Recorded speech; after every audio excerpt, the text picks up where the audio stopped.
Hello guys, day with Mrunali day 5 मध्ये तुमच्या सगळ्यांचं स्वागत आहे. तर आज आम्हाला काही लेक्चर्स नव्हते, स्टडीज नव्हत्या, तर त्यामुळे आम्ही सगळ्या पोरी अशा बसलो होतो. आमची रिसेस कंप्लीट झाल्यानंतर आम्ही जेवलो वगैरे आणि आम्ही अशा गप्पा मारायला बसलो होतो. आणि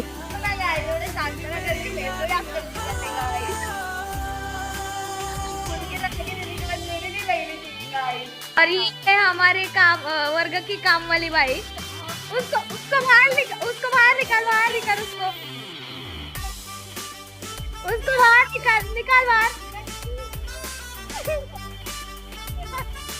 जेव्हा असं एकत्र बसतो ना, त्यावेळेस आम्ही आमचं सगळं टेन्शन, आमचं सगळं जे काही असेल ना, ते सगळं विसरून जातो. आणि मला असं वाटायचं की आतापर्यंत पोरीच्या दुश्मन असतात. जेव्हापासून मी या कॉलेजमध्ये ॲडमिशन घेतलं आहे ना, तेव्हापासून माझा हा भ्रमच तुटला आहे की पोरीचे दुश्मन असतात. कारण आम्ही एकमेकींना इतका सपोर्ट करतो, इतकी माया लावतो, इतकं प्रेम करतो ना की बस रे बस. मी येईल अशा व्हिडिओमध्ये काय करते ना, हे तुम्हाला पुढच्या व्हिडिओमध्ये बघायला भेटेल. तोपर्यंत बाय.